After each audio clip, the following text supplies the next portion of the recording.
तेज उसको front foot पे धोने, जो बोला तेज डाल रहा है ना उसको आपने सीधे मार, ये आगे वाले टांग, जो स्लो बोल रहा है उसका बोल स्लो आ रहा है, जो जैसे कि कार्टर वेरिएशन करता है, वो आप ऐसे जाएगा इस टांग पे। क्रिकेट का 2 ही सूल है, अगला बॉल अगली टांग पे, ये टांग हमारी अगली है, ये आगे वाला बॉल जो पिछला बॉल पिछली टांग को, पिछली टांग में प्रैक्टिस करने से हो जाएगा ना, सारी जिंदगी सीखने के लिए होती है। हम भी सीखता है, हमारा भी टीचर है, हम भी जब जाते हैं उससे सीखते हैं। पाकिस्तान में बहुत तेज बॉल डालता है, उतना टाइम नहीं होता बंदे के पास कि आप ऐसे शफल करो या फिर आप ज्यादातर बोल के क्या खेलता है, वो दूर डाल रहा है, आप पीछे गया है, वो बस चढ़ गया बॉल ऐसे ऐसे आगे ऊपर चढ़ गया बॉल, हमारे ऊपर नहीं चढ़ेगा, बहुत कम। ये खड़ा है ना, अब बाहर बॉल आता है, तो आप इसको टाइट रखोगे कैसे खुलेगा,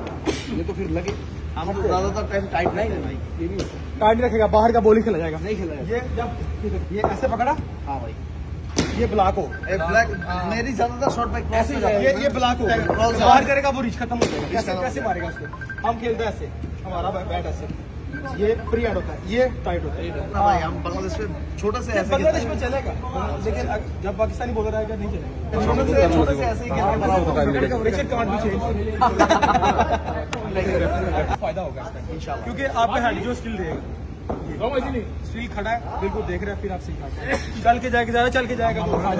बहुत गेम में फर्क आएगा, आपको फायदा होगा इंशाल्लाह भाई। तो क्या पता नहीं जिंदगी में मिलेगा कि नहीं मिलेगा, जो हमारे पास है वो तो आपको इंशाल्लाह। थैंक यू ভাই, কি শিখলেন?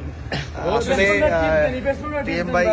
এবং ফাহাদ ভাই তারা হচ্ছে পৃথিবীর টেনিস ক্রিকেটের বলতে পারেন কিং, তো তাদের কাছ থেকে টিপস নেওয়াটাও কিন্তু একটা ভাগ্যের ব্যাপার, তাদেরকে কাছে পাইছি এবং আমি প্রতিনিয়ত তাদের কাছে জিজ্ঞাসা করি যে ভাই আমি আমার ব্যাটিং এ কিভাবে ইমপ্রুভ করব, এবং আমি ছোটবেলা থেকে এভাবে খেলে বড় হয়েছি, কিভাবে খেললে আমার জন্য আরো ইমপ্রুভ হবে, তো অনেক কিছু তাদের কাছ থেকে আমি প্রতিনিয়ত টিপস নেওয়ার চেষ্টা করি, তো আজকেও প্র্যাকটিসে আসছি এবং টিএম ভাই আমাকে কিছু বল নিজেই ডাকলো, ডেকে আমাকে সাজিদ ভাইকেও ডাকলো, টিপস দিল, তারা খুবই ফ্রি মাইন্ডেড এবং তাদের সাথে না মিশলে আসলে বুঝতে পারতাম না যে তারা আসলে তাদের মন মানসিকতা কেমন। সো